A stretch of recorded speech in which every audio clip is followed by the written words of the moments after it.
So it's probably about 2 or 3 weeks after the initial videos of working on the moped, and everything else is pretty much done except for getting the gas tank back to operating condition. That's been the biggest hurdle so far.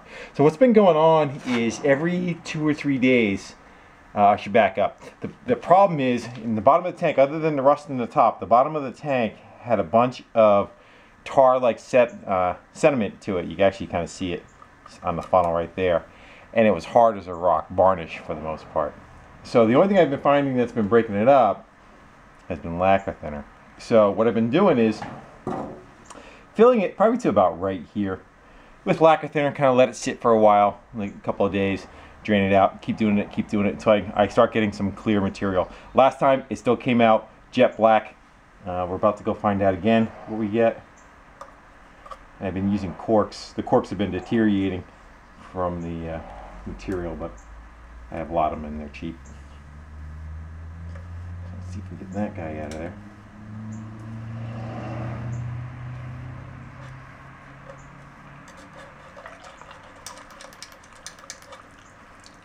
Believe it or not, that actually looks pretty good. It actually has some liquidiness to it, where the other ones were just nothing but pooping out tar for the most part. I let it sit on an angle.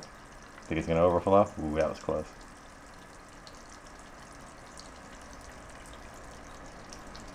So I think we're finally getting over the hump. Probably going to do it maybe one more time, and we'll let that dry out, and then I'll start prepping the tank again for the rust with the acid. And that's pretty clear.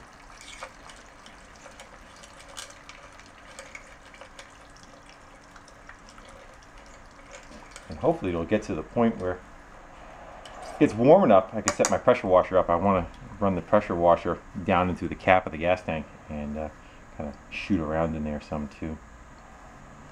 Let's lean that sucker towards us. Hopefully you stay in view. Get a little more out of it.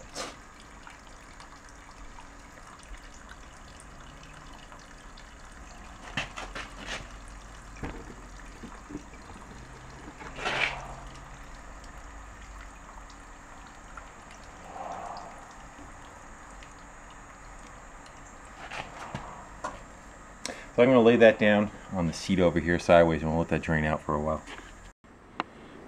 So I figured I'd take a better look at the Vespa scooter and pop the side cover off and the cover over the cylinder head jug. So what that has a big fan right here, and the fan basically blows air on the tin, around the fins, and is what cools the engine. Now to me it looks like this bike probably stopped due to loss of spark. That's just a guess on my point, but again, you gotta start somewhere, right? So you're looking at the magneto.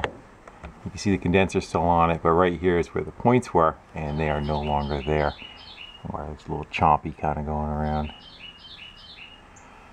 So that's one item. I see a bunch of tape on the wires going to the coil, and so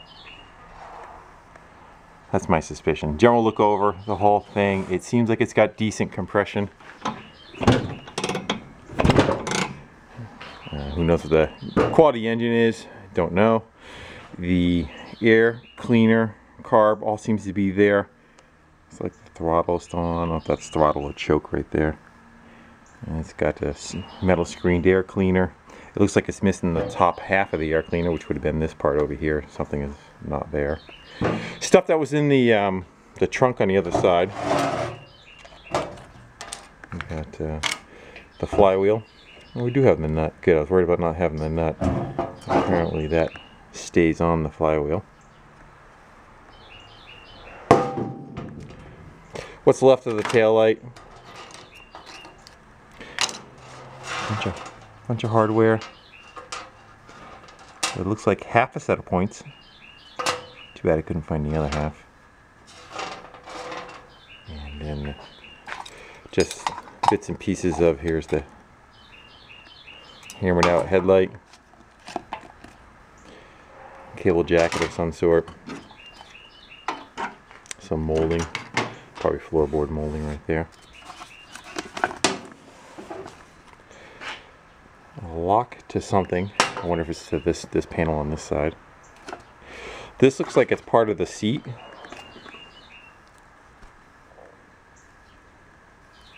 My guess. This is the tin that goes around the flywheel. Helps blow air, steer the air across the engine. And a spare tire, which is probably better than the tires that are on it. I think they're 8-inch. 3.5 by 8. So the gas tank. The gas tank is, what's nice is it's removable. Looks like it's got 2 bolts in the front, 2 bolts in the back. You can kind of pull it out as a one-piece assembly, but it definitely is going to need some loving. That guy. Hopefully there's no holes right through the side of it, but we'll get to that when we get to it. The body, it's pretty beat up. You look at the, you know, the metalwork kind of going around it. It makes a bunch of right angles there. That'd be left angles. The edge is kind of toasty. It's rusted on the very lip.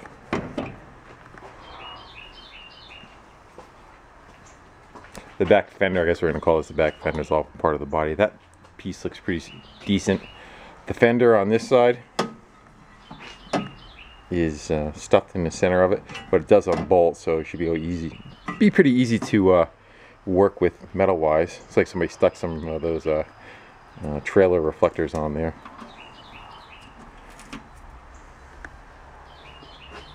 You can see this edge is all beat up too. Speedo is just kind of sitting in there. Probably hook that up to a drill, see if it works or not. It has 6,855 miles on it. It's like the switch for the headlight. The hardware for the headlight is there. Bulb's missing. I don't know if this is 6 volt or 12 volt yet. Front fender is there. Mushy, but it's there. I think that should be workable. Should be able to have no problem bringing that back to life. It needs some welding.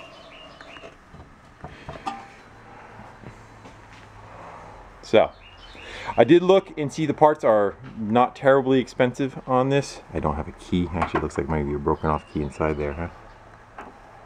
You guys see better than I can? Focus. Maybe, maybe not. Looks like whatever switch was here, they just kind of yanked out of there and cut off. That kind of sucks. Not much left of that throttle grip, and it's missing the shift lever. So it's missing a lot of the cosmetics are missing. The horn's gone. All the pieces that go on the bike.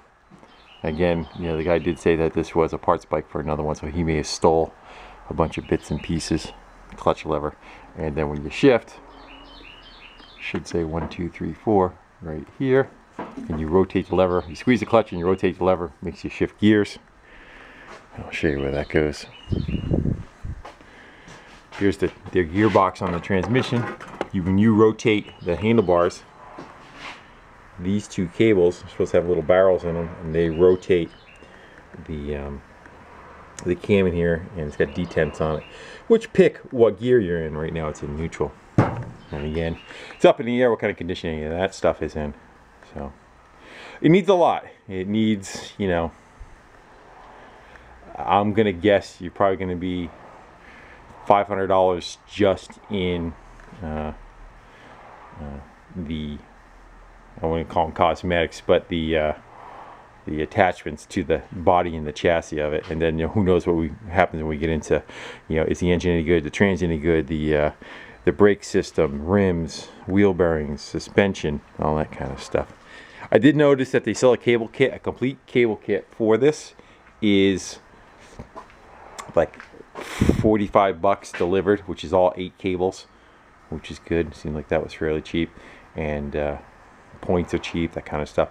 So I think what I'm gonna go do is probably just order a set of points for it.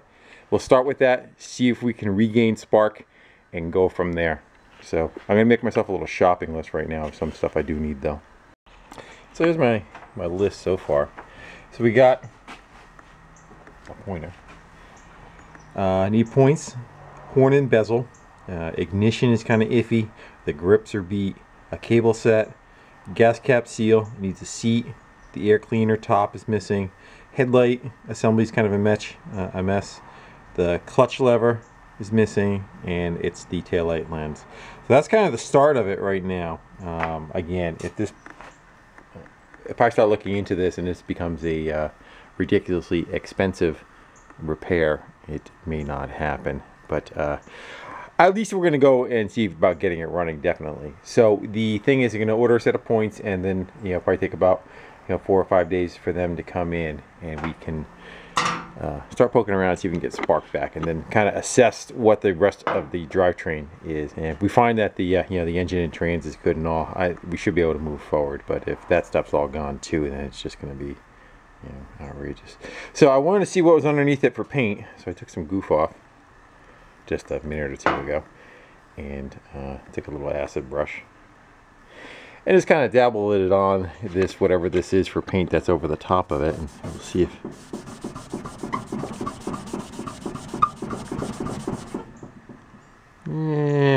might come off. I don't think that the body is in good enough shape to save the paint that is underneath it, which is going to be like this grayish color. So I would say it would probably come apart and get repainted gray, maybe gray and black or something like that, and get put back together with those colors. A lot of metal work. I'm not that concerned about this stuff. I can build all that, but we'll see.